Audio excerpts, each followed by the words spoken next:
Friday, everyone. This week is a little different, as you may have seen.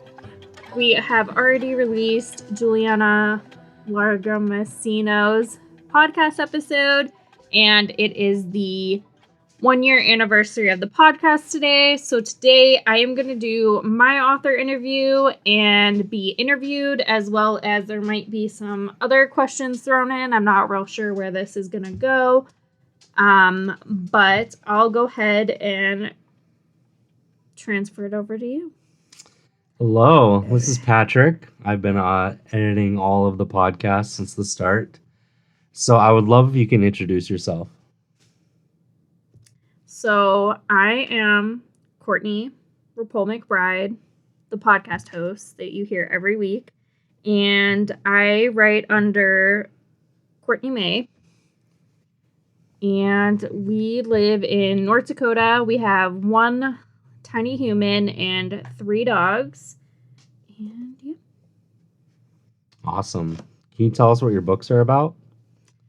So I have a book collaboration out that was Infertility Success, More Stories of Help and Hope for Your Journey, that I was a part of.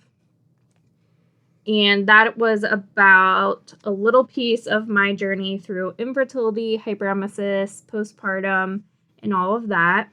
Most recently this year, I had been part of an anthology called Thrill Hers, and that was a lot of fun. I wrote Astrid in that book under Courtney Mae, and it kind of connects with the short story that I just released, Elle, under the same pen name, and it is essentially more along the thriller route and kidnapping. Definitely would say there's trigger warnings in both books. Would you say, Patrick? Yeah. So, I believe in the one it lists the trigger warnings. And if not, if you have any questions, just let me know. Opening up Elle, it does have like a note to the reader. There's kidnapping, violence in the story. There might be others based on individual backgrounds. So that's one thing to keep in mind. Astrid's the same way as well. What inspired you to write these books? So I was invited to the book collaboration for Infertility. I actually did an interview where I interviewed the person who was in charge of it. And then I joined the Women Thrillers Writers Association, which brought about the Thrillers anthology that I was a part of. And then Elle kind of stemmed from that. She was around before Astrid was. So I started out with her story. There'll be more short stories with her in it, as well as Astrid in the future. When writing your books, who were you thinking of when it comes to who your book is for? So, super hard question. I kind of just went with the flow when I write. I have no rhyme or reason, and I just was hoping for the best. How long have you been writing, and what made you really sit down and start? I remember when I was little, I wrote a story. It was like Madison and Max or something like that, and it was something I wrote that was a children's, and I don't have it anymore. I've looked for it a lot. And then recently, I would say I wrote on and off a lot. I tend to write more academically because in pursuing my degree, I just finished one of them and I'm on another. So I just kind of found this through the podcast, I would say, is what made me really start. And that was 2022. So just recently that I started writing for more fun than academic. What's your schedule like when you are writing a book? I'm pure chaos. I have no schedule. I have no rhyme or reason. I'm just all over the place. I write when I can. I try to attend like groups if I'm a part of them. Sometimes that doesn't always work out. Sometimes I'm writing in the car. I tend to do a lot of writing in the car during different sports and things that our little one attends. So what is it you need in your writing space to help you stay focused?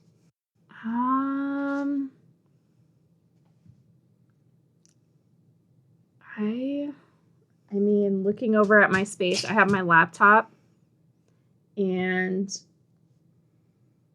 a whiteboard that I try to use occasionally, and my sticky notes. I love sticky notes, so I would say sticky notes are a big thing. And your typewriter, mechanical keyboard. Yeah, that's another good one. Do you have a favorite snack or drink when you're writing? Hands down, Diet Dr. Pepper is my jam. It's my lifelong drink. Occasionally coffee and snack. I'm an equal opportunity snacker, I would say. Okay. What type of books do you personally enjoy reading? I read all over the place. I'm more mood-based reader. I read, honestly, all kinds at this point. From thrillers to rom-coms, all kinds. Nonfiction. Are there any books or authors that actually inspired you to become a writer? I would say going to writing conferences inspired me a lot. For example, like thrillers, I wouldn't have been a part of it if I hadn't went to a conference and met Sonia. So that was what kind of inspired me to start writing more.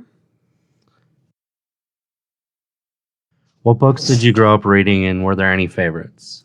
So I really didn't sit down and start reading until 3rd grade, and that was when I picked up the Harry Potter series, and that's what really got me into reading. And then after that, I picked up Nancy Drew and the Hardy Boys, and those I really, really loved. So those would be my top 3.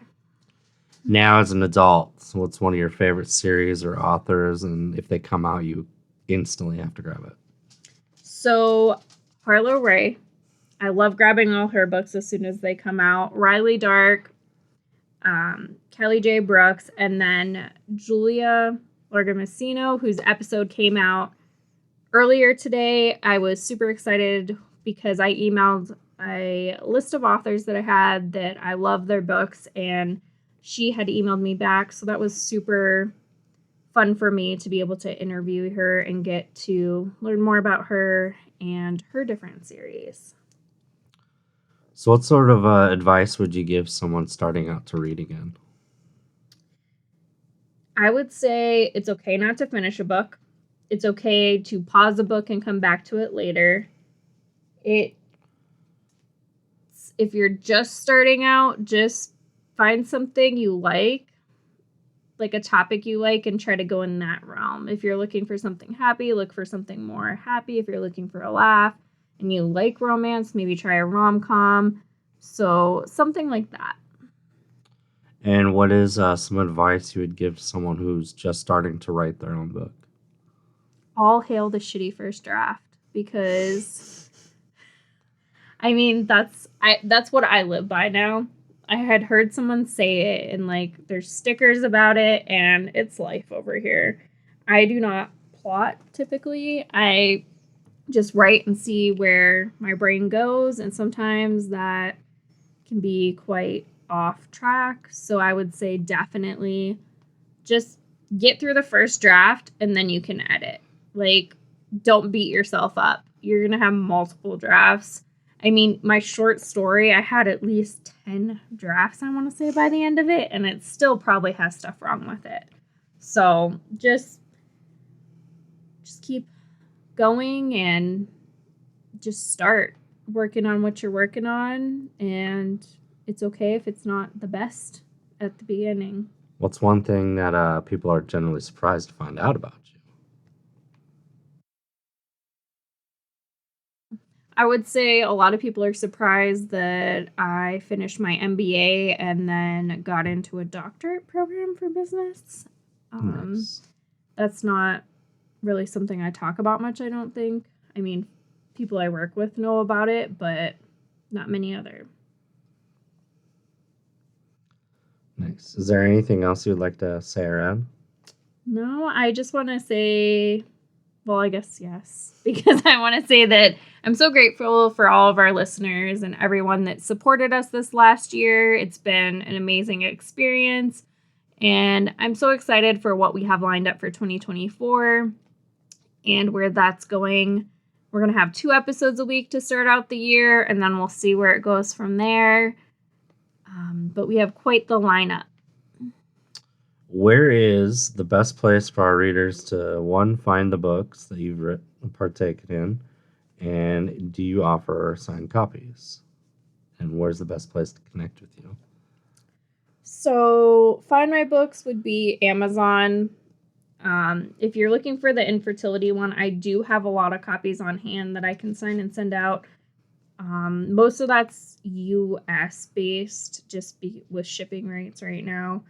However, if you are outside the US and want a copy of that one, just let me know. Thrill Hers, I do have copies on the way for signed copies. Otherwise, Amazon.